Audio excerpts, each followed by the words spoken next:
नुकत्याच पार पडलेल्या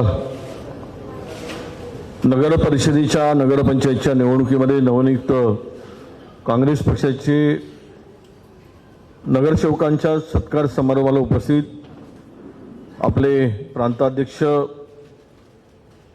सन्माननीय हर्षवर्धन दादा सपकाळ, सन्माननीय आमदार हेमंत ओगलेजी, आमचे माजी आमदार इकडेजी, आमचे ऑल इंडिया काँग्रेस कमिटीचे सचिव, आमचे मित्र आणि या मंचावर उपस्थित असलेले सर्व मान्यवर आणि उपस्थित माझ्या सर्व नवनियुक्त नगराध्यक्ष, माजी आमदार, माजी अजय आमदार आणि उपस्थित असलेले सर्व सन्माननीय नेते, अत्यंत आनंद होतो आहे की एकीकडे पैशाचा पाऊस आणि दुसरीकडे निशस्त्रपणे छातीची ढाल करून लढणारे काँग्रेसचे कार्यकर्ते, हा विजय म्हणजे मिळालेलं हे यश काँग्रेसच्या परिश्रमाचं आणि काँग्रेसवर प्रेम करणाऱ्या जनतेचं, कार्यकर्त्यांचं आणि प्रत्यक्ष निवडणूक लढणाऱ्यांची मेहनत, त्यांना सहकार्य करणाऱ्या सर्व आमदार, माजी आमदार आणि पदाधिकारी जे जे तुमच्या पाठीमागे भक्कमपणे उभे राहिलेत, त्या सर्वांचं हे एकत्रित यश आहे असं मी मानतो. एकीकडे प्रचंड सत्ता,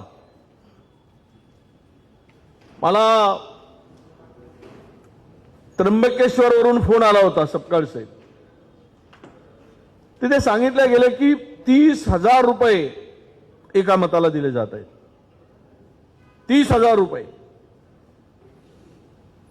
आणि मी माहिती घेतली, तिकडे कुंभमेळा होतो आहे आणि त्र्यंबकेश्वरवर भारतीय जनता पक्षाला सत्ता हवी आहे, म्हणून कुठल्याही परिस्थितीमध्ये त्या नगर परिषदेवर आपला झेंडा रोवला पाहिजे म्हणून किमान 30 कोटी रुपये त्या लोकांनी खर्च केले. कुठून आला पैसा? आपण निशस्त्रपणे लढत होतो, आपल्याकडे कुठलाच हत्यार नाही आणि खूप त्रास आपल्या सगळ्यांना सहन करावा लागला. काही ठिकाणी ठीक आहे, आता माझ्यासारखी मंडळी आहे तिथे आमच्या अंगावर येत नाही, कारण आम्ही शिंगावर घेणारी माणसं आहोत म्हणून. पण बाकीच्या ठिकाणी आमच्या हेमंत ओगलेजींनी सांगितलं, माझे आमदारांनी, श्रीरामपूरचा किस्सा, इथे नगराध्यक्ष आहेत, निवडणूक डिक्लेअर होण्याच्या, घोषित होण्याच्या पूर्वीपासून आमच्या लोकांना उचलण्याचं काम सुरू केलं. जुन्या 2-2 वर्षाच्या केसेस त्या शोधून काढल्या आणि त्यांना अटक करायचं, त्यांच्यावर गुन्हे दाखल करायचे. सर्व कार्यकर्ते रडकुंडीला आले. शेवटच्या क्षणी आमदार आणि उमेदवार नगराध्यक्षांचा, त्यांना सुद्धा अटक करण्याचा प्रयत्न झाला. आमच्या हेमंतराव आमदारजींनी प्रदेशाध्यक्षांना फोन केला आणि ही परिस्थिती सांगितली.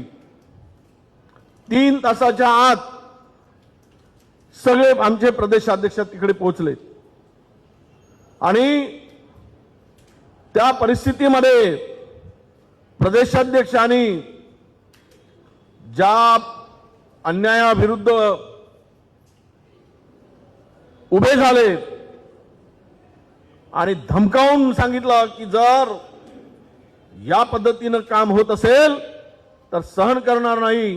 जे पोलीस विखे पाटलांचे मांडलिक होऊन काम करत होते, म्हणजे इकडे गुन्हा दाखल करायचा आणि संध्याकाळी नेऊन त्या विखे पाटलांच्या दरवाजात पोलिसांनीच त्या आरोपीला, आमच्या लोकांना उभं करायचं. म्हणजे मुघल बादशहाच्या दरबारात पकडून नेतात आणि एखाद्याला पकडून नेऊन दरबारात उभं केलं जातं, एखाद्या राजाच्या दरबारात उभं केलं जातं, एखाद्या जमीनदाराच्या दरवाजात उभं केलं जातं. अशा पद्धतीनं त्यांना नेऊन तिथे उभं करत होते. पण मी अध्यक्ष महोदयांना धन्यवाद देतो की त्यांचा आपण सगळ्यांनी टाळ्या वाजवून प्रचंड त्यांना ताकद दिली पाहिजे. 1.5 तास सगळ्या यंत्रणेची ऐशी तैशी केली आणि श्रीरामपूरमध्ये मला हेमंतराव विश्वासच नव्हता, पण आपल्या प्रांताध्यक्षांनी जे हिम्मत दाखवून तिथे लढल्यामुळे आणि वेळेवर पोहोचल्यामुळे कार्यकर्त्यांना बळ मिळालं. न येणारी जागा, सगळ्या संकटात असलेले आपले कार्यकर्ते अडचणीत असलेले, ती जागा निवडून आली. हे याचं श्रेय जर असेल तर लढणाऱ्या आमच्या आमदार आणि प्रांताध्यक्ष आमचे हर्षवर्धन दादा सपकाळ यांचं आहे. आम्ही लढतोय. तुम्ही नगराध्यक्ष म्हणून त्या शहरात तुम्हाला काम करायचं आहे.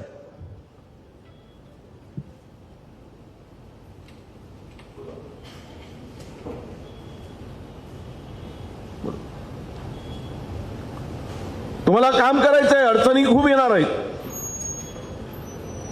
पण काम करणाऱ्या माणसाला अडचणी येऊ शकत नाही. खरं तर जो इतिहास आहे आता आपण पाहिलाय की नगराध्यक्ष पदावर आलेली अनेक मंडळी, त्यांना खूप मोठी संधी भविष्यात मिळत असते. त्यांना राजकीय भविष्यातील वाटचाल ही नगरसेवक नगराध्यक्ष पदापासून अनेकांची झालेली आहे. आणि आता काँग्रेस असा एक पक्ष आहे की जो स्वबळावर प्रचंड सत्ता असताना सुद्धा नंबर 2 चा पक्ष महाराष्ट्रात ठरलाय. हे विशेष आहे. शिंदे सेना किंवा अजितदादा, आताही आम्ही जे काही भूमिका घेतलेली आहे ती भूमिका खरंच तुम्हाला पटेल अशा प्रकारची भूमिका आम्ही घेतोय. आम्ही ठरवलं की जो माणूस, जो काँग्रेसचा विचार आहे, जे पक्षाची आयडिओलॉजी आहे, सर्वांना सोबत घेऊन या.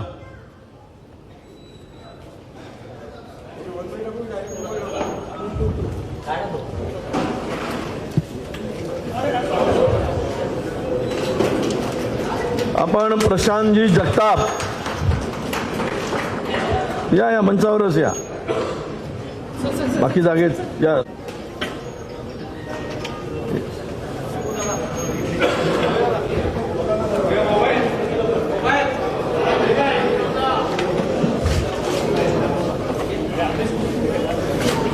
प्रशांत जगतापांचा काही वेळामध्ये काँग्रेस पक्षात प्रवेश होणार आहे. त्यांच्याबरोबर अनेक कार्यकर्ते सुद्धा आलेले आहेत. बघा, हो सर, खुर्ची आहे, सगळे बसा ना जरा, जिथे जागा मिळेल. परत पुढे काही खुर्ची लावून घ्या, खुर्च्या लावून घ्यायच्या. प्रशांत जगताप हे पवार साहेबांबरोबर, शरद पवार साहेबांच्या बरोबर काम करत होते. त्यांनी ज्या वेळेस अजित पवार साहेब आणि पवार साहेब एकत्र येण्याची भूमिका मांडली, निवडणुका एकत्र लढण्याची भूमिका मांडली, त्यावेळेस प्रशांत जगतापांनी स्पष्टपणे सांगितलं की मी जातीयवादी पक्षाबरोबर जाणार नाही, मी काँग्रेस बरोबर राहील आणि मी कुठल्याही परिस्थितीमध्ये कॉम्प्रोमाइज करणार नाही.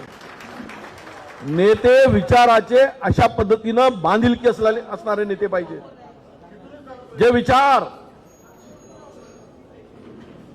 एक सेक्युलर विचार, पुरोगामी विचार, शिवाजी महाराज, फुले शाहू आंबेडकरांचे विचार, त्या विचाराशी तडजोड न करणारा नेता म्हणून या सगळ्या परिस्थितीमध्ये सर्व पक्षाची आपर होती. सर्वांनी त्यांना फोन केलेत, सर्वांनी त्यांना थांबवण्याचाही प्रयत्न केला. अनेक जातीयवादी पक्षांनी त्यांना सोबत येण्यासाठी आपर दिली. परंतु प्रशांत भाऊंनी सांगितलं, मी ज्या विचारातून घडलो आहे तो विचार मी सोडणार नाही. तो विचार म्हणजे या देशातील सेक्युलर विचार, काँग्रेसचा विचार, पुरोगामी विचार, शाहू फुले आंबेडकरांचा विचार. ही अशी मंडळी जर असेल तर 2029 या परिस्थितीतून मात करायसाठी आपल्याला 29 हे आपलं असेल, ह्या पूर्ण विश्वासाने मी सांगतोय. इथे 41 नगराध्यक्षांनी 1006 नगरसेवक आमचे निवडून आले. आम्ही कुठलीही मदत न करता स्वबळावर काँग्रेसच्या कार्यकर्त्याच्या आणि काँग्रेसच्या विचारावर आपण विश्वास ठेवून ही निवडणूक लढली. मला वाटतं आजचा निकाल जो आलेला आहे नगर परिषदेमध्ये, हा निर्विवाद आलेला जो हा विजय आहे, मिळालेला विजय जो आहे आपल्याला, हा निर्विवादपणे काँग्रेसचा या सगळ्या परिस्थितीमध्ये, ज्या आत्ताच्या परिस्थितीमध्ये हा जो निकाल आणि विजय मिळाला आहे, हा विजय उद्याच्या महाराष्ट्रामध्ये बदल घडवणारा विचार आहे असं मी मानतो. आणि त्याची सुरुवात इथून आपल्याला होताना दिसतंय. अरे हम तो लढने वाले लोग हैं, तुम्ही रोज बघताय, डरने वाले नहीं. आणि तुम्हालाही सांगतो, डरो मत, बिलकुल बिनधास्तपणे काम करा. आणि आहोत आम्ही तुमच्या सोबत, आपण काळजी करायचं नाही. आपल्याला जर कुठल्याही प्रकारची मदत लागत असेल, काम करताना अडचणी येत असतील,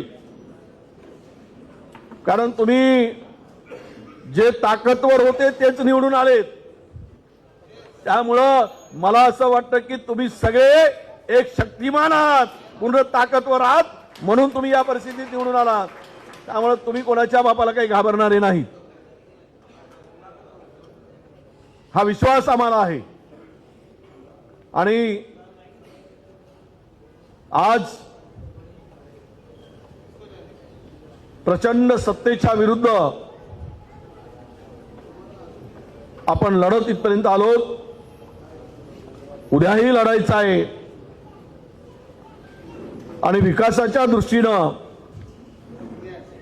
शहराच्या तुम्ही जर मनात आणला तर नगराध्यक्षांनी त्या शहराचा कायापालट करण्याचं जर नीट प्लॅनिंग केला तर अनेकांची नावं महाराष्ट्रामध्ये मोठी होतील आणि अनेक लोक तुमची नावं घेऊ शकतील. त्या नावाला फार मोठं वलय निर्माण करू शकाल. तुम्ही सगळ्यांनी मिळून उद्याच्या विकसित आणि पुरोगामी महाराष्ट्राला जी काही कीड लागली आहे, ज्या पद्धतीनं सरकार चालवली जात आहेत, ज्या पद्धतीनं माणसं फोडली जात आहेत, ज्या पद्धतीनं विचार मांडली जात आहेत, हे फार अति होत चाललेलं आहे. आणि त्यासाठी मला वाटतं तुमच्या सगळ्यांना घेऊन आम्ही सर्व मिळून तुमच्या पाठीमागे खंबीरपणे उभं राहून काम करू आणि तुम्ही अजिबात घाबरू नका. ये डराते बाकी कुछ नहीं करते. त्याचं उदाहरण म्हणजे आमचा हेमंत ओगले आमदार आणि आमचा नगराध्यक्ष आहे. उभं राहून जरा सांगा काय संकट आलं होतं आणि कशा परिस्थितीत निवडून आलाय. तिकडे उलट नमस्कार का यांच्यावर गुन्हा दाखल करायचा प्रयत्न केला निवडणुकीच्या 2 दिवस पूर्वी. जिल्हाध्यक्षांचा आमचे त्यांना मारहाण झाली नगर जिल्ह्यात. सचिन भाऊला गाडीत कोंबून नेलं आणि यांच्यावर अशा पद्धतीचा अन्याय केला. अरे ठीक है, आज दिन तुम्हारा है, मस्ती है, कल हमारा दिन आने दो, फिर हम भी दिखाएंगे तुम्हारी मस्ती क्या है वो भी हम निकालेंगे. ही पद्धत आहे राजकारणाची. हा नालायकपणा आहे. ही गुंडगिरी दादागिरी या राज्यामध्ये चालली आहे. जी मस्ती चालली आहे सत्तेची. काँग्रेसच्या लोकांवर गुन्हे दाखल करून अरेस्ट करून आणि देतात कुठे तर त्या सत्ता मंत्र्यांच्या दरवाजात देतात. अरेस्ट झालेल्या माणसाला देतात. ही कुठल्या पद्धतीचं सरकार आहे? कशा पद्धतीचं आहे राजकारण आहे? महाराष्ट्रामध्ये कधी अशा पद्धतीचं राजकारण नव्हतं. जिल्हाध्यक्ष काँग्रेसच्या जिल्हाध्यक्षाला मारून होते. ते झाल्याबरोबर घटना झाल्याबरोबर प्रांताध्यक्षाने आम्ही प्रांताध्यक्ष धावून गेलेत आणि सांगितलं काळजी करायचं नाही, हिसाब चुकता करेंगे, धीर सोडायचं नाही म्हणून सांगितलं. मौका सभी को मिलता है. आज तुम्हारा है, कल हमारा भी होगा. सूरज उगता भी है, सूरज डूबता भी है. ध्यान में रखो. कोणाच्या परमनंट काही बापाची सत्ता नाही. कोणी काही परमनंट त्या खुर्चीवर आसीन राहून आयुष्य घालवत नाही. हे सत्तेचं मुकुट हे बदलत असतं. हे लक्षात घेऊन काम केलं पाहिजे. पाहिले तुम्ही राहुल गांधीजीवर, सोनिया गांधीजीवर त्या नॅशनल हेराल्ड प्रकरणामध्ये ईडीची चौकशी लावली. राहुल गांधींना सोनियाजींना आपल्या नेत्यांना 10-10 तास ईडीच्या कार्यालयामध्ये बसवून ठेवलं. इतके खोटे गुन्हे जर आपल्या सर्वोच्च नेत्यावर दाखल करत असतील आणि त्यामध्ये कोर्टाने सुप्रीम कोर्टाने सांगितलं की ही केस होऊ शकत नाही, ही केस चालू शकत नाही, या ईडीला अधिकार नाही, ही केस चुकीची का लावल्या गेली म्हणून स्पष्टपणे निकाल दिला. आणि ह्या ईडी लावणाऱ्यांना केंद्र सरकारला एक प्रचंड चपराक मिळाली. असे खोटे गुन्हे आपल्या नेत्यावर लावले जातात, सर्वोच्च नेत्यावर. त्यामुळे आपण सामान्य कार्यकर्ते आहोत. ही रिव्हेंजफुल जे काही राजकारण चाललेलं आहे, रिव्हेंज पॉलिटिक्स चाललं आहे, हे फार घातक चाललेलं आहे. पण ठीक आहे, आज कराल तुम्ही, उद्या आम्ही उद्याचा दिवस तुमचा आपला असेल, त्यावेळेस आपण याचा हिशोब चुकता करू. एवढं या ठिकाणी सांगतो. सर्व नवनियुक्त आमच्या सर्व 41 नगराध्यक्षांना पुढील वाटचालीसाठी मनापासून शुभेच्छा देतो. तुम डरो मत, हम तुम्हारे साथ हैं और रहेंगे हा विश्वास देतो. धन्यवाद. जय हिंद, जय भीम, राम राम, नमस्कार. धन्यवाद विजू भाऊ. सगळ्या महाराष्ट्राने हे दृश्य पाहिलं. हे दृश्य एका व्यक्तीचं नाही,